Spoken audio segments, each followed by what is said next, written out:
Yo, what's happening, people? Welcome back to the Brothers Geek Out podcast. G-Man out here. And this is episode, let me check. But this is a solo one. K West should be joining anytime soon, but I'm not feeling too well, so I just wanted to get started. It's gonna be a bit of a short one. And Kibbs had the baby Nia. So congratulations to Kibbs, she's absolutely adorable. So happy for him, but he just needs some time. So yeah, this is episode 358, 358. We're getting there. We're getting to that 1,000 mark, but lots to go, lots of hard work to do. But yeah, Kip's had the baby Nia this week on May 9th. So absolutely great news. The mother's doing well. My sister-in-law, she's doing well. She's just recovering. Kibla's doing well, obviously. A lot of I don't know what it's like to have a baby. One day I will experience it, but based on what I've heard from friends and family and whatnot, it's a lot of hard work right now, less sleep and all that sort of stuff. So inshallah, one day I will experience all of that. But yeah, he's doing all right. Hopefully, Kibla will be back next week, but however long he needs, we'll give him that. And for now, you just got me. And K West hopefully should be joining soon. If not, you got me for the solo to just give a couple updates on what's been going on this week with the Brothers Geek Out. I'm not feeling too well, like I said. Don't know what happened Friday night, went out for dinner, and then had an ice cream. It was supposed to be a milkshake. It turned out to be a bloody ice cream, right? They called it a thick milkshake. And I was like, all right, well, and they gave me a straw. So I'm thinking, still should be drinkable as a milkshake. It was literally an ice cream. I don't know what happened. My immune system must have went down a little, and then something got me. So since then, I've just been feeling a bit under the weather. Today, I feel a bit basic. That night, I didn't get no sleep. So obviously didn't get a chance to recover because sleep is the best recovery. But then yesterday night, took my vitamins, took a shot of night nurse, and I still feel banged up. Hopefully tonight when I get some sleep, I'll bust a bit of night nurse, and then I should feel a bit better. I see Slick joining now. He's connecting, so hopefully we'll get him in. There he is. Yo, There we go. Welcome, Slick. Welcome to the Brothers Geek Out podcast, bro. How's it going? I am late. Yeah, man, I'm good. I'm just like decompressing, I guess, you know? Yeah, as you guys can see, Slicken is in his London location. He's made it back to Thailand, man. How was the trip over? Like I had this whole like genius plan that I was gonna knock a few back and like what I did going out and basically tranquilize myself to sleep through the time dysfunction that happens. And I didn't need to do that. I slept a little bit and I've been all right, man. Like the longest part of the situation, because it felt really fast going backwards. The longest part of the whole situation was just getting the luggage. That was like that felt like it was forever. But the rest of Mm. it was quite smooth. They fed us real well. I spoke to the person who came to sit next to me because I sat in the window. They broke the ice. They were like, we kind of had the same pants, and she was like, nice pants, and made a little chit chat here and there. And she told me about some really interesting places in Bali that I should go to, and I was like, cool. So yeah, man, it was actually quite nice getting back. I knew I was in London immediately when I just felt the energy, man, straight away, like that, and the temperature, the Mm. people, and I was like, yeah, I'm back here. But yeah, I I'm know I'm exactly that feeling. I know exactly that feeling every time I come back. Every time I come back home. Listen, London's home, and I'm biased. It's always home for life, but I know that feeling and that energy that you're talking about. yeah, but that was it, man. Like I came And back. are you feeling like withdrawal syndromes and whatnot? Just that feeling of like, man, like it felt like it went so quick.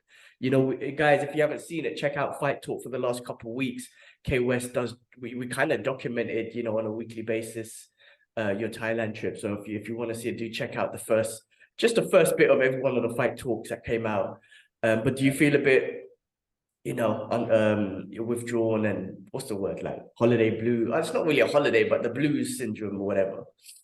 Um, nah, because I'm going back as soon as I make it work for myself. So at some point, I remember being out there and like And then my friend saying to me like, are you gonna miss this? You know, because I kind of had this like longing stare at the beach. But I was just thinking about like just affirmations basically in my head. And she was like, you know, are you gonna miss it? And I was like, no, because I'm coming back soon. If I'm not gonna come back, I'm gonna miss this because it's like it's gonna be a long time, and I don't plan it to be a long time, and it won't be a long time, you know. So I'm gonna make sure that I don't need to miss anything, you know, because it's not gonna be that long to wait. Yeah, I get you. So it's just like you're going home London just to see family, spend birthday with mom, and then you're going back. It's like me coming home for a month, and then like I wouldn't say I miss London more than I miss my life ahead, only because family's in London. So, but yeah, I get what you mean. I get what you mean. Basically, in short, I'd make coming to London a holiday. Yeah, exactly, exactly. That Have you booked a ticket yet, or you just you just got back, but have you booked any tickets yet, or No, I need to by the way, like anyone who's listening to our audience, if you know any online solutions for work, I'm trying to be like trying to do a digital nomad situation here. So I do have a TEFL course. You know what that is? Teaching English as a foreign language. okay? Um so I have that. So I've been trying to leverage that. If anybody knows any like sure links that I can use to get a job online, you know, whether it's like admin, something simple and basic. You know, like I have a lot of skills, but you know, I just need something where I can just, you know, consistent money coming in because the pound goes longer, dollar goes longer, Mm. you know. And You're talking the about a only job in Thailand? You talking about something over there, or you talking about doing it while you're here in London now? I'm talking about something that's remote, Okay, something that okay. I can just like do on my laptop, Got basically, it, like got it, got so it. that while I build what I'm building there, business and everything in a brand, I'm still making like pounds or dollars through this way, you know. I can Mm. still work here and make my butt here and there, but at least I've got like a lot behind me, you know. Um, so that's what I'm looking for at the moment. I came back and I just been applying for like the past 2 days for like remote jobs, for TEFL course, for this, for that, you know, remote based. So that's kind Okay, of where yeah. What about I'm your place was on Airbnb? Is that still happening as well? Or can that happen while you're out there as well? Like you just kind of, I don't know, I manage wish it. it would, but the situation has changed here. So I won't be staying here any longer anyway. And Oh, that's okay, okay. cool because the timing works so well because it was like, okay, well, I already decided that I was going to do this way back when, and that was that, and that was like with more assurances of what was going on with this place. And then, you know, COVID happened and life changed. Uh, no, life didn't change, just the environment changed, but my it kind of added to my like my spear was even more sharpened to get to its destination and hit that fucking bullseye, you know. And then through all of that, you know, it just propelled me to to get this done, you know, get this whole thing moving. Nice, So, nice. Well, so yeah, it's good to see, man. It's good. I mean, look, you know, like I said, followed your journey. Excuse me, followed your journey throughout, and it's great to see. Like you said, you made some moves out there. You got you went out there and achieved, probably overachieved what you were expecting anyway. And now you're just gonna keep moving. Yeah, you're gonna keep that momentum going, which is that's awesome. it.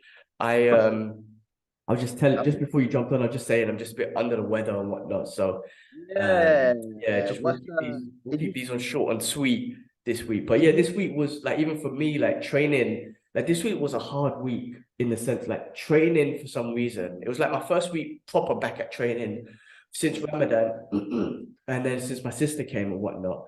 And this whole week was sparring. I don't go to the sparring classes specifically when I don't want to spar. mm, And then Monday went in, wrestling happened to be sparring. So 45 minutes, you're just getting smashed. Well, excuse me. Sorry, my thoughts all messed up. These big dudes obviously went a bit easy, thank God. But people my size, yeah, it was fun, but you don't come out of there without any bumps and bruises. There's always sort of bumps and bruises. And then I go to MMA the next day thinking, all right, this should be just drilling, cool. Wrestling sparring was good. My body's a bit busted, but just do some drills, it's fine. Nope. MMA bombardment. sparring, boxing, kickboxing, and kickboxing with takedowns. I'm like, how, why today? Why today? So anyway, got through Tuesday session. Wednesday was BJJ, always sparring involved in that. It was a good session. I'm having some good tasks. Good compared to what I was saying before. I'm having a lot more better time with jiu-jitsu and whatnot. It's still always the nerve-wracking one, but I'm having better time just because I think there's like I think the wrestling's helping, put it that way. That's helping. And then Thursday was boxing, and that's Thursday boxing's always sparring. But the coach, I've said this before, is a brilliant coach, and he makes sure before we start sparring, check your fucking egos. Especially recently, one of his students passed away because it was during a fight. He got hit in the back of the head a few times. He won that fight actually, but later on passed away. It's a horrible thing. That's why gotta respect anyone that ever gets in the ring and whatnot. So it's a horrible thing. But he goes like, this is sparring. So check your egos here. You know what I mean? And just learn from each other. So that was, a little bit of a heartbreaking story for him or whatnot. But boxing was fun. So anyway, in regards to training, it was just a hard week. And then work was also a hard week anyway. But then guess who I saw? And he's training in the gym all week. And I wish I got a chance to meet him in person. Was Khamzatchimaev. Mr. Smash is him this week. I saw it. It was on Wednesday night. I was just warming up for jiu-jitsu in the gym area. I see my MMA coach, and I kind of like just looked in that direction, and I just see this big dude in a big beard, and I'm like, oh my god, that's Khamzatchimaev, bro. And I'm a bit starstruck. But I'm not gonna be that guy that runs up to him. Oh, can I get a picture? I'm not that guy. They were ready to go outside for training and whatnot. Yeah, so I was just kind of like, bit starstruck looking, and I'm like, can't believe Khamzatchimaev is here. He's been training there the whole week. Maybe he's there this week. If I feel better, I'm gonna go into training. He's there. He's there. I don't know if he's doing camp or whatnot, but he's staying there for a while, and he's just training. And then so hopefully I see him this week if I go back to training. I'm not gonna train if I'm not feeling better by tomorrow. But yeah, that was pretty awesome. You managed to getting lemon and ginger and all that stuff to clear your shit. Yeah. I'm taking all that stuff, lemon and ginger, and I had a coffee earlier on with a bit of turmeric and ginger and stuff. But yeah, it's just one of those. I rarely get sick, honestly. And you sound better than you did earlier on the phone. Yeah, I mean, my throat's all messed up and my nose is all clogged, and I just feel like my back, the body pains you start getting. I'm feeling it on my back and whatnot. I rarely get sick. I think what happened, like I said, something compromised my immune system on Friday night. I'm assuming it was that ice cream I had. I don't know. And then just something. Ice cream. So maybe get your ass in the sauna, man, or a steam room or a herbal. You know what? I don't have any of that around me, the sauna or steam room. But normally back in the days, I would train. Like I used to be like, fuck it, man, I'm young, I'm a train and sweat this out. Not anymore, not now. And when my body's feeling like this now, I'm older now, I'm gonna be smarter. Sleep and rest is the best cure to these things. But anyway, saying that, guys, let's do this episode of the Brothers Geek Out podcast. I've got some news here. We'll keep it short and sweet. And then do check out Fight Talk. Me and K West are going to catch up also about Fight Talk. And we'll keep that short and sweet just because I'm not feeling well. But we will give our thoughts on the fight. So do check that out. That video should be up as well by the time you're watching this. But let's do this, bro. I got some news and some stuff I've been watching. And again, like we did last week, bro, I'll just go through it and we get your thoughts on it as well. So I don't know if you got any chance to catch any movies, but I caught a couple this week. Did you see any movies on the plane on the way? Is there anything that you saw that you want to doesn't matter. Evil Dead Rises. How was that? Any good? I'm a massive horror fan, so I fucking love that shit, man. And I waited 10 years for the sequel, and it was worth it. I remember watching that in New York, actually. I was knocking around in Old Town, and I caught the movie with I didn't even know how to explain what this girl was. It was almost like a star-crossed lover situation, like met but couldn't be together, and then So anyway, saw the movie a long time ago, loved it, and waited all this time for the sequel, and I can't wait for the next one. Okay, awesome. I'm not a massive... it's too fucking long. Yeah, I'm not a massive horror guy, so it's not something that I'll probably watch. I remember watching Evil Dead 2 years ago when we were kids, and we actually watched it out of comedy, in the sense that me, my brother, and my cousins, and whatnot, we would just sit there and watch it. And I don't know, certain scenes made us laugh, but it was like we'll watch it together because it's a horror movie and whatnot, and we're together. But I don't really watch those horror movies. But it was a Sam Raimi. Was it him that directed this? No, it was another guy actually. I forgot the guy's name, but I know obviously he probably would have been executive producing or something like that. Yeah, because it's his classic, right? With Uh, what's his name, Bruce man? Campbell. Bruce Campbell, yeah. Lee Cronin. Lee Cronin is a director of it. He's an Irish filmmaker, and he's done The Hole in the Ground, another horror movie. Ghost Train, I don't know. Minutes Past Midnight, don't know. I don't know his movies, but I do now, or I will want to, you know? Okay.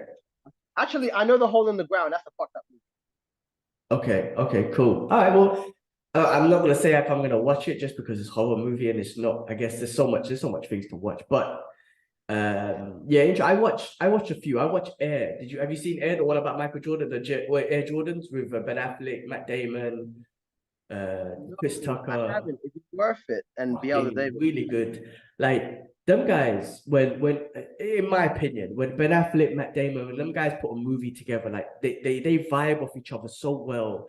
And there's something about those movies, be it the dialogue, the cinematography, whatever it is, it's just for me, like I'm in straight away. I'm just captivated, right? I just like the way them guys shoot films and whatnot. Anyway, this tells a story of how Air Jordan came along with Nike and whatnot. I don't know if it's 100% accurate, but I'm sure it's as accurate as they could. Then they probably Hollywoodified it or Hollywoodified it a bit. But it was a great sort of I guess intense sort of story on how Nike got Michael Jordan on board to do the Air Jordan, and it became obviously one of the most successful, was it like, how do you put it, sports figure clothing thing, where I don't know how to put it in the right words, but of all time. And he revolutionized, not Michael Jordan, not only being, and I don't know shit about basketball, but not only being the greatest basketball player of all time, I think he revolutionized sponsorship clothing or whatever, because he wanted a piece of the pie. It wasn't just you're going to give me contract and shoes to wear. I want a piece of every shoe you sell. And it happened to, I think the first year they happened to sell 104 million units or something like that. And I think to this day, the Air Jordan brand is like a $4 billion brand to the company.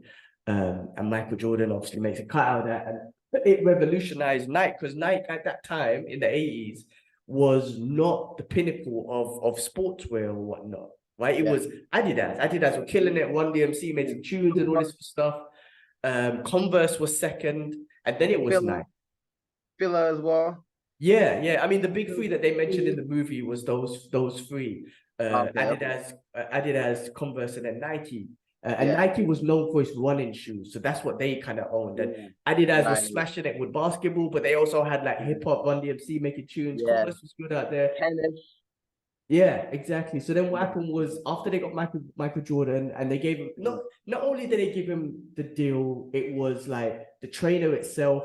It wasn't just like how did they pull it, man? It was kind of like the trainer is a trainer, or the sneakers is the sneaker. It's the individual in the sneaker, and they kind of proposed it in a way to him that you are the trainer. This is not, almost like, it's not Nike. It's Air Jordan. It is you. You know what I mean? Sort of thing. Whereas the other ones were like, yeah, we'll give you the trainers and Adidas, whatever. You're gonna watch the movie. It's really good. It's put, and what they did, the nostalgia of the 80s, they really kind of emphasized on that, in the sense like there were so many different brands that they emphasized in the 80s. There was a phone in a car that they were excited about. Like the nostalgia of the 80s at that time was pretty good. But really good watch, very good watch. And by the end of it, you're just like, it's amazing how it worked out. And then you just see the story of it, and then also, I don't know you're gonna research on what's real and what's not, but it was Michael Jordan's, was it one of his coaches or something like that? I can't remember. One of the Olympic coaches back in the days was who actually convinced him to go with Nike, and that just elevated. After that, just elevated. And Michael Jordan's mom played a big part of it. And again, hopefully this is real. She played a big part of it. Like his dad was this jolly dude and whatnot. His mom was all business, and his mom was the one that was like a very smart, intelligent woman, was like, my son is the athlete and he should get a piece of the pie. for everyone. She was very smart individual. Great movie. I recommend the watch. Okay, I'll have a look at that.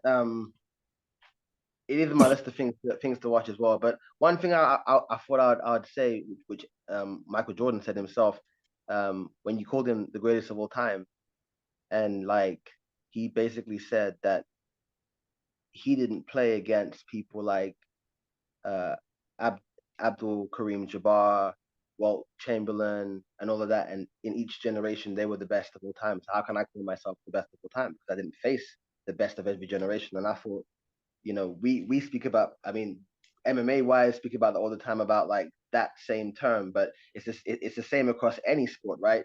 Like they're just the best of that era. That's how I see it. And Well, that's the way very he said humble of him. that's brilliant, man. That he said that. Yeah, considering he was such a competitor, and if you see that Netflix thing, the Michael Jordan one, you could see like he was such a competitor. He was almost like a dick. But for him to say that is very humble of him. But it's very true. It's very true. However, I think with basketball it's a bit different than MMA. Because if you said in 1993, Hoist Gracie was the greatest of all time, no doubt about it. And then during that time, after you got Henzo Gracie and then Hickson Gracie, one of the greatest of all times. However, if you put Jon Jones in there now, it's a big, or welterweight fighting.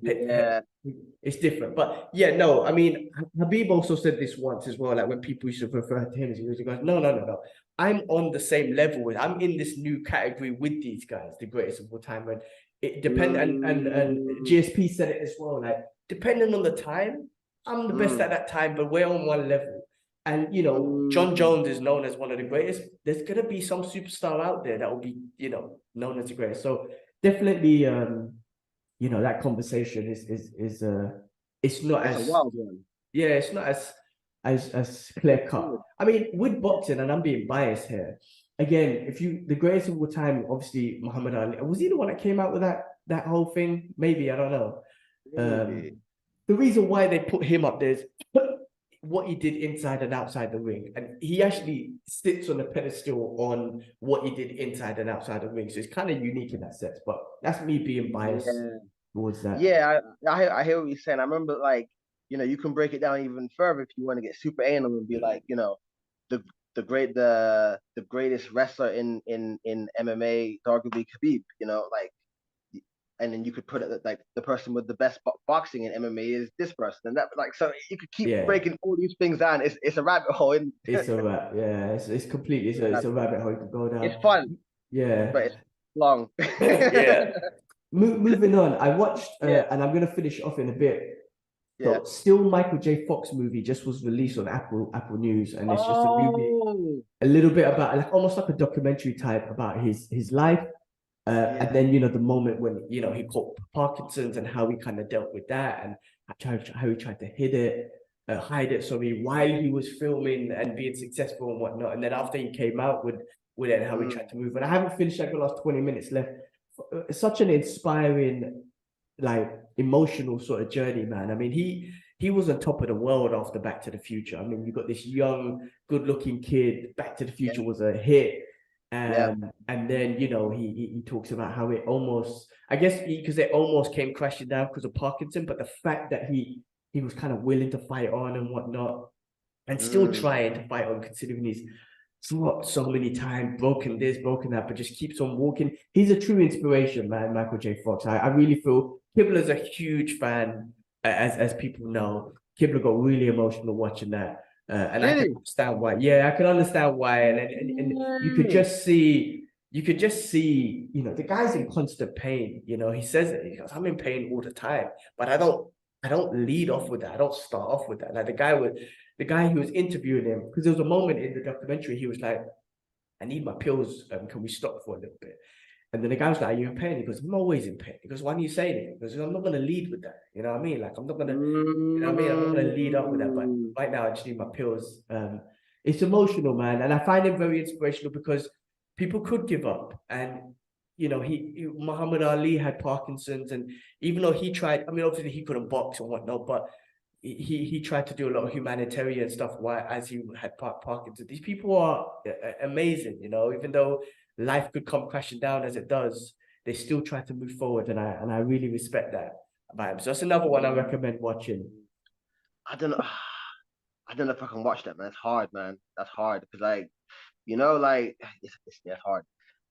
But I will mention like I never seen Back to the Future. You know that, yeah. But I know, but but I know. Point, please wave. Yeah, go on. I know. Give, give me Habib cuss down for that one. Cuss me, go on, please. Come on, brother. Cuss me, come on. Brother, you must watch this movie. Must watch this movie before you come back on the Brothers Geek Out podcast. Otherwise, we smash you, brother. Gosh, brother. You need to watch that, bro. It's such a. I mean, look, you don't need to watch it. Actually, no, you don't need to watch it. I mean, but if you ever feel like you want to check it out, like and see what the hype's about, you might not even like it. You never know. It was just at the time just a great movie. Like yeah, iconic. Yeah, it's very iconic. Yeah, I know so many like homages to that. Like, and I know where it's from. I haven't seen all of the content. But the thing is, anyway, I'm not gonna get into all that. But great movie. My point was one of my favorite memories of him was watching The Good Wife, and I don't know if you've seen that. You've seen that? It's a court case drama. Anyway, very good show. That's where Luke Cage came from. What's his name? John, is it Coulter? The actor. yeah, He came from there. He was called Bishop. He was like a mob boss guy. Always wore a suit, real slick. Like 50 Cent in a sense. Got like shady business, but you can see a suit. Lamont Bishop was his name. Yeah, dope. Anyway, Michael J. Fox came and he was a lawyer, right? And he had this big name about him, but the main character hadn't met him before. So she didn't know what to expect, right? So she's outside the courtroom, yeah, and she's late for her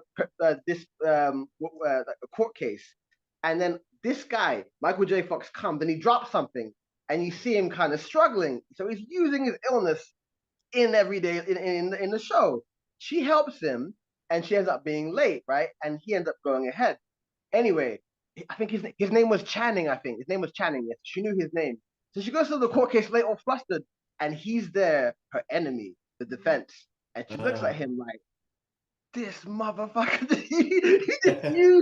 he used like that the sympathy vote. He was slick, and I remember he'll be in court, and someone will be like, proposing their case and whatever, giving their thing, and he'd be there and he'd be like, "Drop something."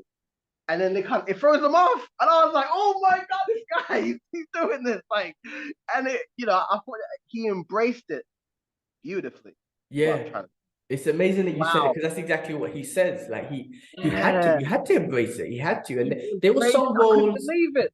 There was that show. I can't remember what it was called, man. There was one show. It's a comedy one about hospital guys. I really can't remember what it's called. But anyway, and he was in it, right? Yes, yeah. He literally played a doctor with Parkinson's and whatnot. It was a comedy sketch. And yeah, and it's amazing that obviously it's a serious thing, but he embraced it and he tried to move on and didn't take it. When I say didn't take it serious, meaning that he tried to he didn't want the sympathy vote. Like, all right, this is what it is. I'm gonna do it. So while before he announced it, his left arm kept him moving. So while he was filming whatever he was filming at the time, it was. Man, I'm going blank on the shows. Maybe it's my brain or I'm not feeling well. But anyway, he would just keep something in his left hand all the time, be it a pen, be it a phone, be it whatever. His left hand was always occupied with an object, so you would not notice that his hand is actually moving or whatnot. Actually, it's inspiring. I love the guy to bits. I think he's amazing and definitely something worth watching if you got the time. I think I'm gonna go and watch some of his movies for homage sake as well because do Back to the Future, bro. If you're gonna do that, do Back to the Future. Do Back to the Future. All right, cool. I watched another movie. I watched. It was on a bit of a lighter note and a bit of a comedy note. Renfiled, which was Nicolas Cage's new movie with him playing Count Dracula. And what's the guy? I can't remember the guy's name, but he plays his assistant in it, I guess, and he gets these special powers by eating bugs. Anyway, it's just like a relationship. It's just basically a comedy, basically a relationship with his boss, who he wants to get out of, and he's to kind of he would bring people for his boss to feed, but I think eventually he didn't like the relationship he had with his boss, who was Count Dracula, and it was just a comedy around that and whatnot. Anyway, just an easy watch. I heard it was meant to be part of like it was meant to somewhat resemble the famous Nosferatu. That was the idea, wasn't it? He Somewhere. looks a bit like that, yes. I mean, Nicolas Cage looks a bit like that, yeah. Yeah, like Like the I had slick back hoped. hair, long sort of Yeah, the teeth, yeah, all of them are all fucked up. Yeah, yeah, yeah. exactly. Right. Yeah. Yeah. When I first heard about this idea, I was thinking to myself, they're gonna go like full like Bram Stoker with it, and it's gonna be some dark shit. Like it's gonna be, It was you violent know, and gory. like I thought it was gonna be like that, but like it's like the original Nosferatu, but with different effects and so on. And it's gonna be like scary. I was hoping it was gonna be something like that people see as like a whoa. Yeah. I mean, if you try to I mean, look, I haven't seen that original one to say, but I know that's one of the best and classic, like most scary one. I guess if you tried to imitate something like that, it would completely go wrong. In the sense that you can't I don't know. You know how it is with remakes and whatnot. But I guess his style of vampire looked the That, same. It at was least that, very, but yeah, yeah. it was a bit more like I said, comedy, and it was very, very gory. I'm talking about arms and bodies being split in two and all that sort of stuff. But it wasn't as intense as Heard the that original. reviews weren't very good about it as well, which is No, I wouldn't say it was a great movie. I mean, no. It's just an easy watch. You could just put on a Saturday night or Friday night just to leave it on or whatever. that's what I said to Yeah. that. All right. Well, let's move on to some news and stuff. So let's start off with some Marvel themes. So Guardians of the Galaxy 3, which I do want to watch again. Oh shit. But it's still doing great in the box office. James Gunn is smashing it, but he has confirmed that someone or members of the Guardians of the Galaxy will feature in the new Superman legacy that he's going to be doing. I saw some shit where people will be like, no, they got to stick to Marvel and all this sort of controversy. I'm like, no, they don't. They're an actor. They could go to Marvel, DC, make a film about whatever they want. Like, let them do what they want. There's no commitment for Star-Lord or Drax or whoever to stay in Marvel. No, they're done. But what I love about James Gunn was, even though, and I'm sure he was doing in the talks of being the in charge of the new DC universe or whatnot, but he still put his best efforts into the MCU. There was none of that competition bullshit. Yeah. He made a great movie of Guardians of the Galaxy, and if he wants to take some people over, and they do generally do, I've seen that he already crosses people over and uses the same people in his movies, but yeah, we might see some Guardians of the Galaxy member in the DC universe and in the Superman movie. So I think that's awesome. Whatever he could do, I said do it, because I think he's an amazing filmmaker. And I really, after watching his movies, I really feel confident about the DC universe, and I feel confident that he's going to put something great together for us. I think so too. I really do. I mean, they picked the right guy, you know? They picked the right guy for the job. He's doing the job. I think these people who are critiquing if the actor plays this or that, like, it's irrelevant, man. Like, we shouldn't even be seeing the actor playing this person. We should see the character from the comic book. Forget that. That's what we want to see. Yeah. You know? So people just like enjoy the art of acting. You know? Enjoy Chris Hemsworth being one character, like Thor from one side, and then all of a sudden he's like, I don't know, like Lobo or some shit, you know? and how he rips the character from the pages and puts it into life, like, and we embrace it. That's what all that matters, really, in my opinion. Yeah, no, agreed. They're actors. They're supposed to act and play that character. They have the right to go do whatever they want. But I think at some point there was a restriction with some characters way back, no? No, I'm sure Marvel has it in their contract saying, while you're with us for the next 10 years or whatever, you're going to commit to this character. Maybe they might say you can't play a DC character, but they can still act in other stuff, but you're with us for 10 years. I don't even think Marvel would even have that in their thing. Like, they just got a 10-year, like whatever, 10-year contract or whatever, and that's it. After that, you do what you want. That's a great statue you got there, Bruce, man, over your right shoulder. Yeah. Yeah, it's a new one, bro. Well, not new. It's old. Yeah, it's old. I mean, the figure's old. I think it came out back in 2011. It's new for me. I got it recently. Because I saw your box of the.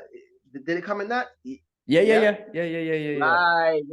Yeah, I saw that and I was like, ooh. This is like 2011 Hot Toys, and they were much better quality back then than they are now. And the articulation, the clothes, the features, everything's just awesome. I mean, that is one of the best like the way I was able to position him, like it's hard to do that with the figures these days.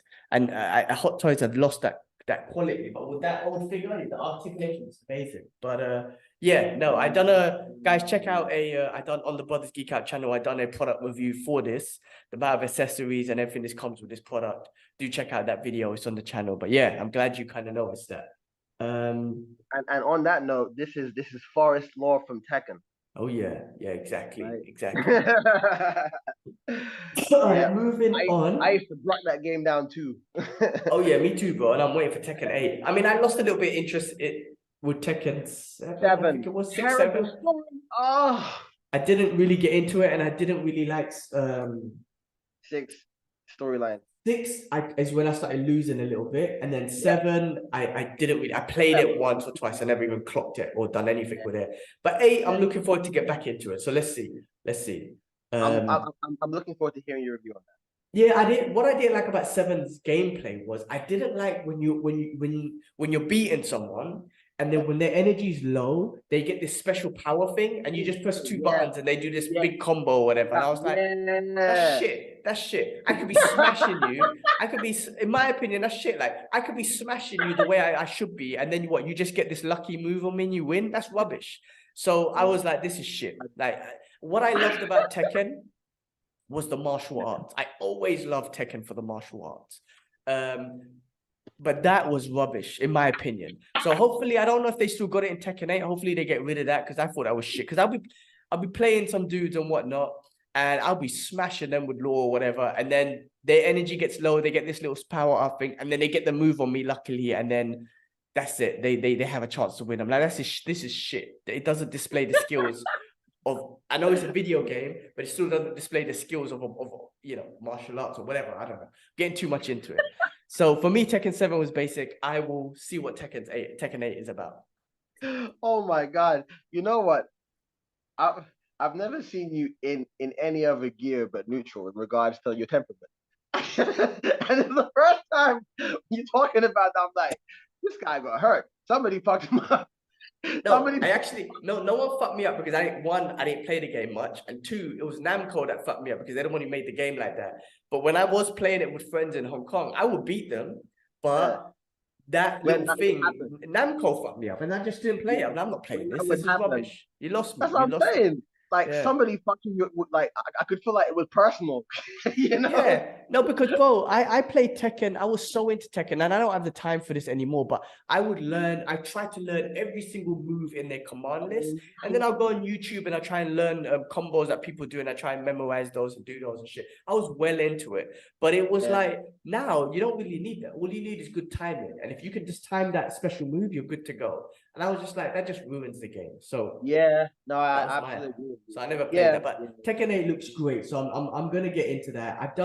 We got the Brothers Geek Out channel. I've done a reaction to one of Law's videos. I'm trying to do more. I just haven't had the time, but one of Law's videos that came out. So check that gaming channel out. It's a bit slow, but hopefully I'll get some momentum one day to get on it. Yeah, man, make it happen. I feel like after we have all this chat, I'm gonna definitely play Tekken. Thank you. Yeah, man, get into it. All right, moving on. Skipping with Marvel. Venom 3 has officially started filming. Oh, Jesus. So I'm looking forward to that. I know 1 and 2, Tom Hardy's amazing. 2 was great because of the multiverse. He kind of went over to 2 was okay. Look, they had the opportunity to smash it and do some great things with Carnage. It didn't go as well as I wanted it to be. But Me too. Saying that, at the end, he did go into Spider-Man No Way Home as a multiverse thing. Hopefully that opens up the doors to something they could do for this one. Bring in Andrew Garfield, Spider-Man, whatever. Make this one. They have an opportunity to do something great with this. So hopefully they do. Tom Hardy, I think, is awesome. He's just such a good actor. Like they've got to be something good with this. So I wish they bring a Spider-Man in this. And if they do an Andrew Garfield one, that would be amazing. That would be his Venom. That would be sick. So anyway, they're making it. We'll see what happens. I'm looking forward to. I'll watch it regardless of how the other ones are. I'll still watch it. Yeah, I feel like if they get the Andrew Garfield one, and then we get to see what that line meant when he was just like that he crossed the line, or that line he has in the what's the movie Far From Home? No, No Way Yeah, Home. No Way Home. Yeah. That comment that Garfield makes about like crossing the line. Hopefully we can. If it is him, we get to find out what that meant. Yeah. Okay. Okay. I hope so. I hope so. I think there's still potential there, and based on what the fans want, I think having an Andrew Garfield Spider-Man would just in that movie will make it great. But we'll see. We'll see what they do.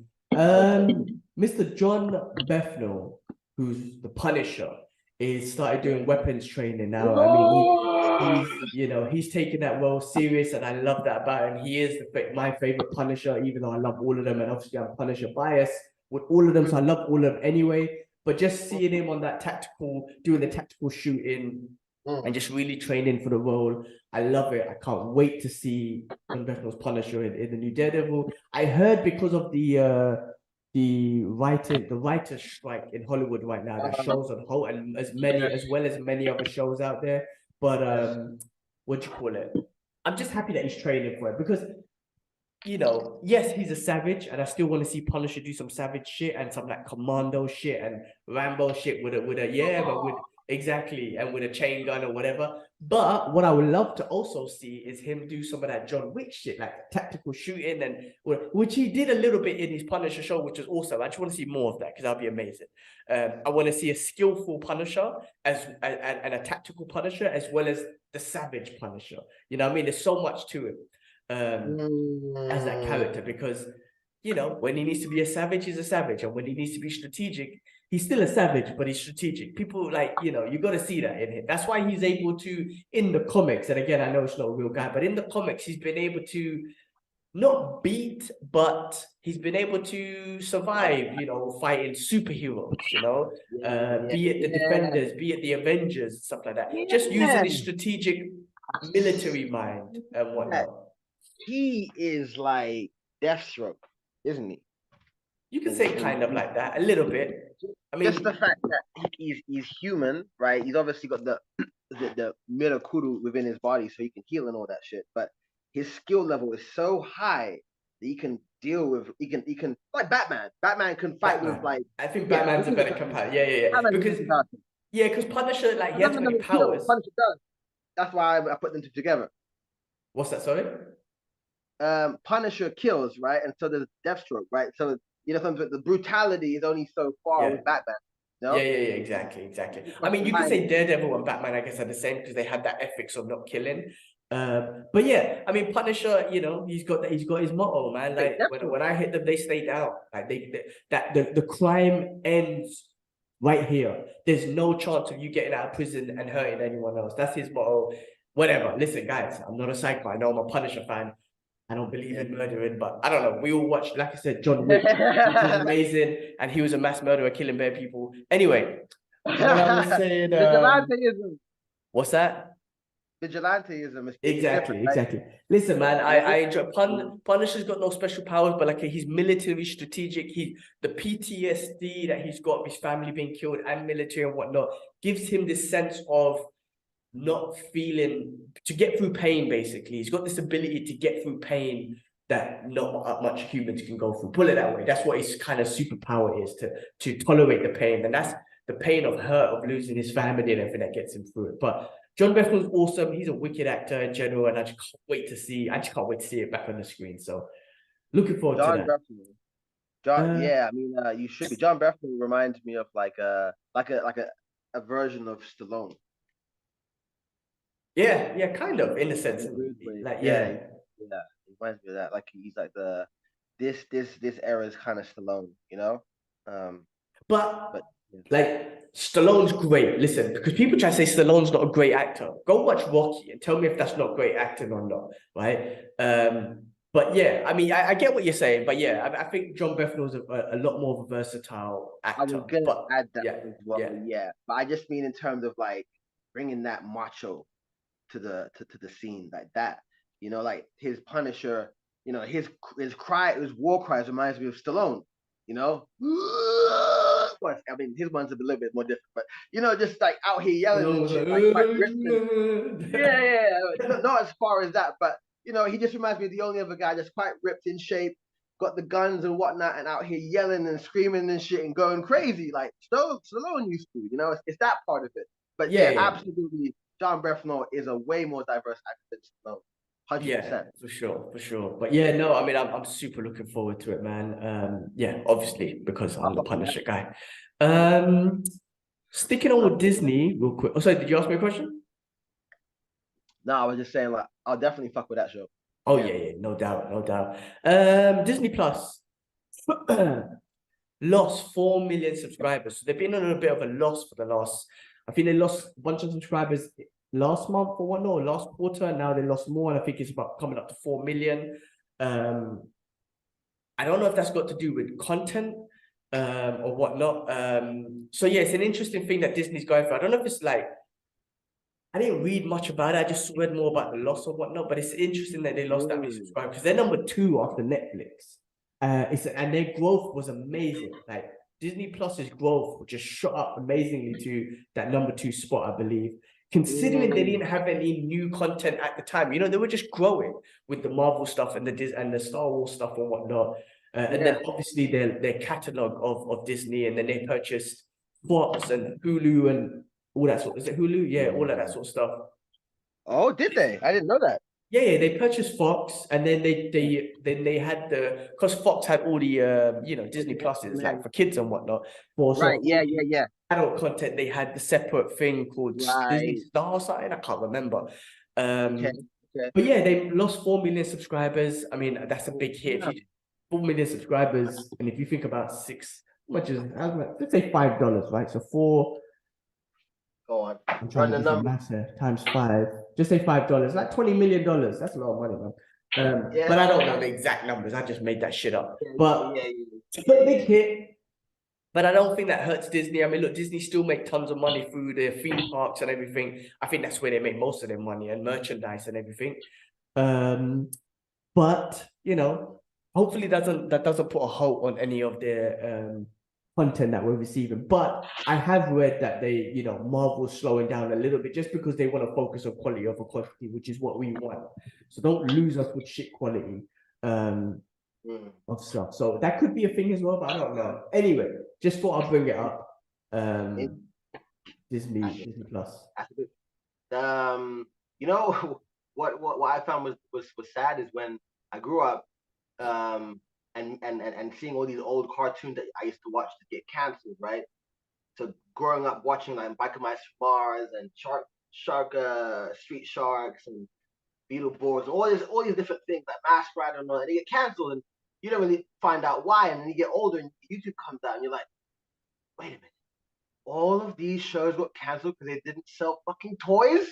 Oh, what the fuck? Oh, crazy, isn't it? They fucked up our childhood.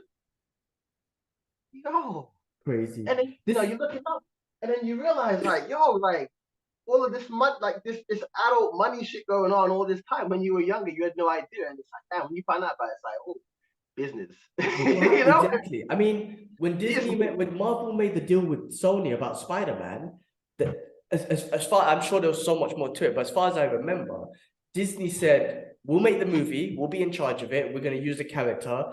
Any profits from the movie, Sony, you get. But all the profits from the merchandising, we get. And Disney are smart. They know the merchandising is what's going to make the money. So that's the deal that they made. I believe so. That's what it is. People go fact check me. I don't know. But I believe that was a big part of it. I think so. I mean, like, when you think that, like, production ratings are good and whatever, and they still cut it because of toys, that means that the viewership is not that important. Not as important as the product. So yeah, merchandising, massive kills it. But yeah, that's what's going on in the world, man. This writing strike, like I said, I heard is put a halt on a lot of shows, not just Disney, but tons of things out there. So I don't know really I don't know the much behind that. So I don't know. But anyway, moving on back to Mr. Nicolas Cage. We spoke about him earlier.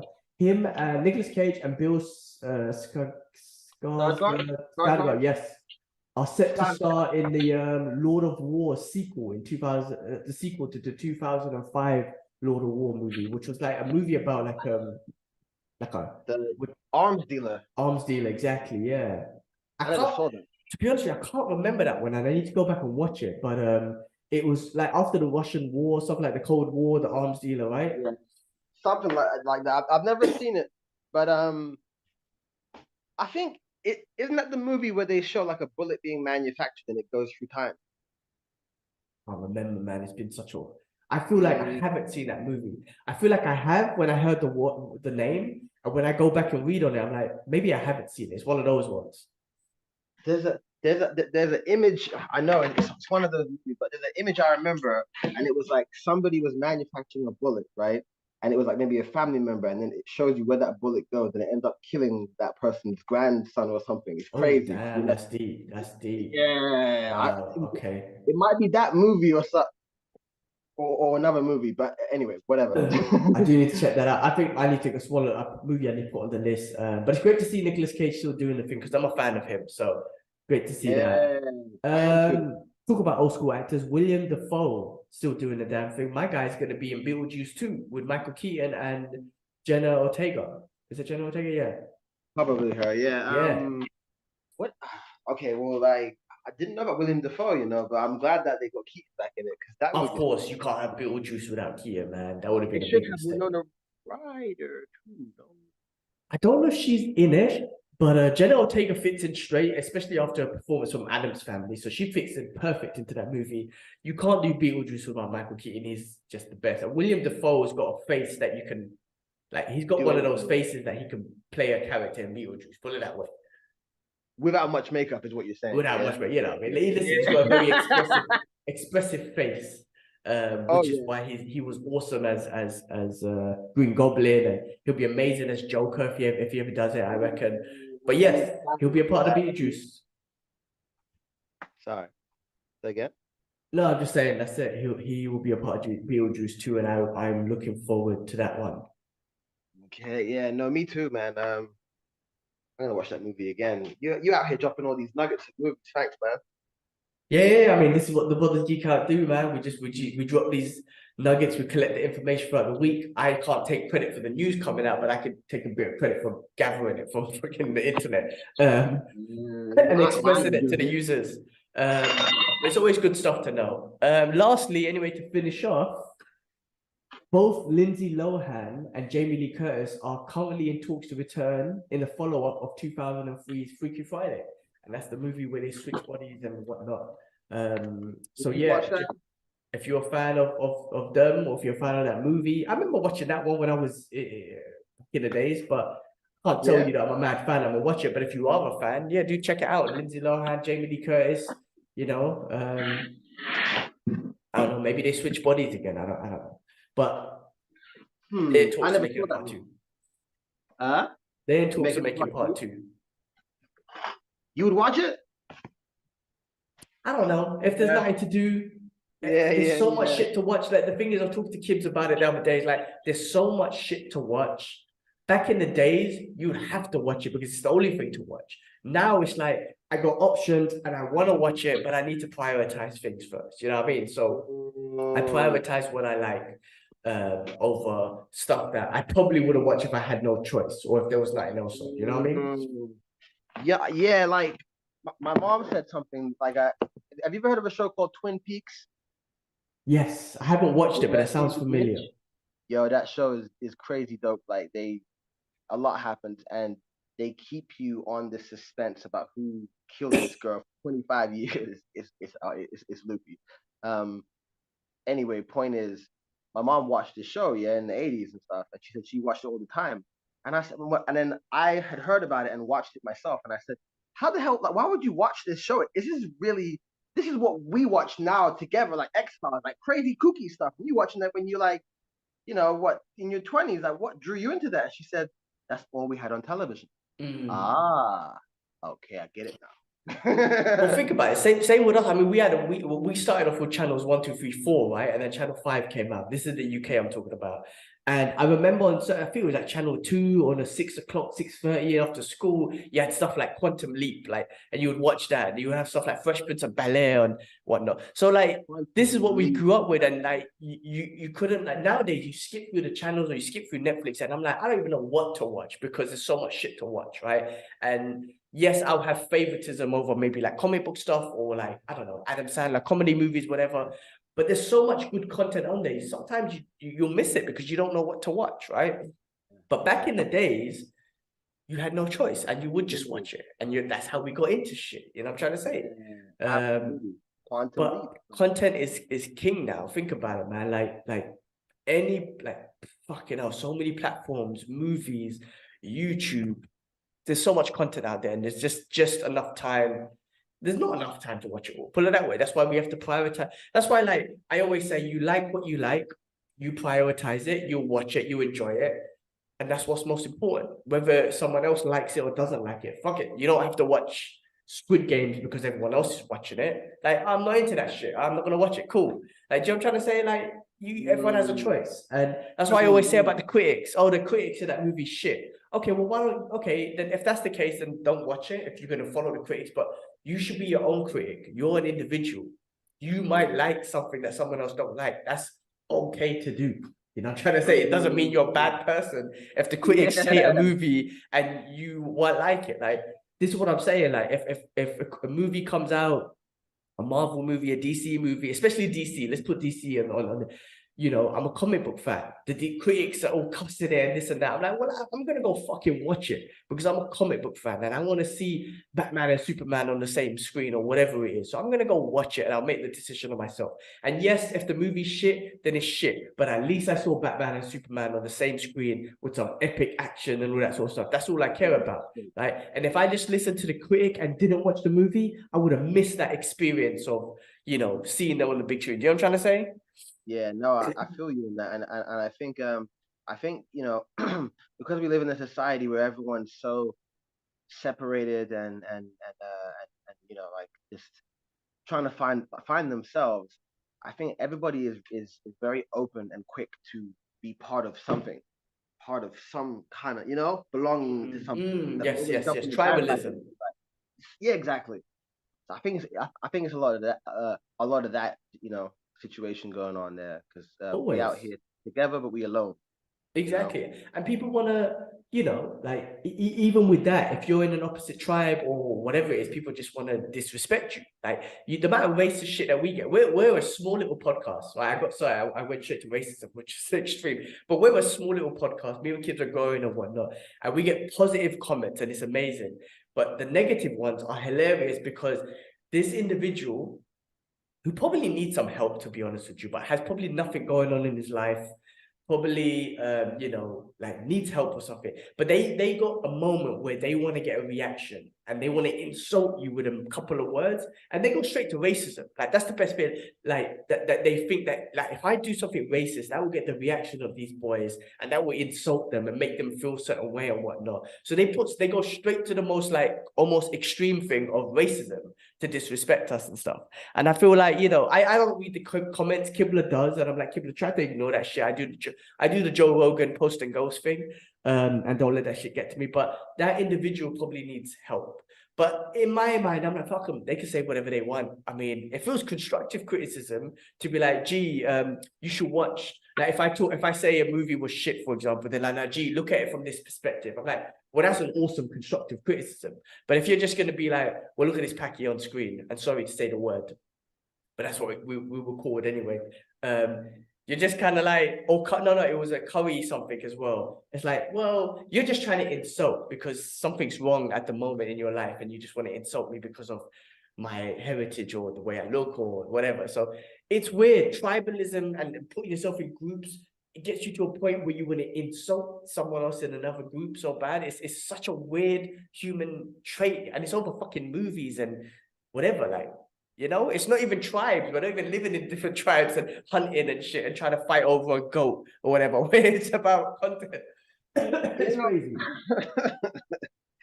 I feel like if you're gonna diss somebody, you gotta make it at least funny. You know, you gotta go for something a little bit more, like, you know, it could be something funny, like maybe your eye twitches. You know, something funny. You know, something that's actually realistic. Like that other thing, like, make it funny. There was one that was funny back in the days, actually, I have to say, when my little brother came on the podcast once, years ago.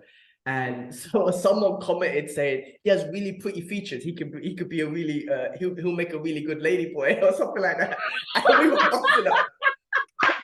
That's a good one. We were busting up. That's great. And Ash was like, the thing is though, Ash was like, I'm not coming back on the screen again. Oh my! I put him out. And I was like, that's really good because you got complimented. You actually got complimented that having pretty features and whatnot. The ladyboy thing, okay, they took it to another extreme, but it was actually quite funny. But you're right. Listen, just insulting people is not good, so I'm not recommending. But you're right. Make it funny if you're gonna do something. Make it funny. Like that's anyway. That's a shame. We move on. But that's it. I mean, that's all the news I have for this week. Like I said to you guys, and you should know as well, I said it in the beginning of the podcast, Kibla had the baby on March 9th. Nia Sophia Ahmed, I believe it is. May 9th, just a couple of hours before Dad's birthday on May 10th. It would have been amazing if it fell on the same day, but she came out on May 9th. Both mom and baby are doing well. Kibla did say she's got so he has to take her to the hospital. She's got, you know, when the babies get yellow, what's it called? Like jaundice, that's it. So he has to take her to the hospital. She's okay, but they got to take her to the hospital anyway. But she came out and she scratched herself. Her nails were already long, and as innocent and as beautiful as seeing my new niece and whatnot, she looked like she had a black eye. She had a scratch, and I was like, that's my niece, man. She looked like she had an MMA fight. Like she looked like she came out fighting. I was like, yeah, let's go. Let's go. I was like, so cute. But obviously you don't want to see that on a baby, but it was just like, that's my niece, man. Like, I don't know. I just found it to be like so cute. And I was like, yeah, she came out fighting.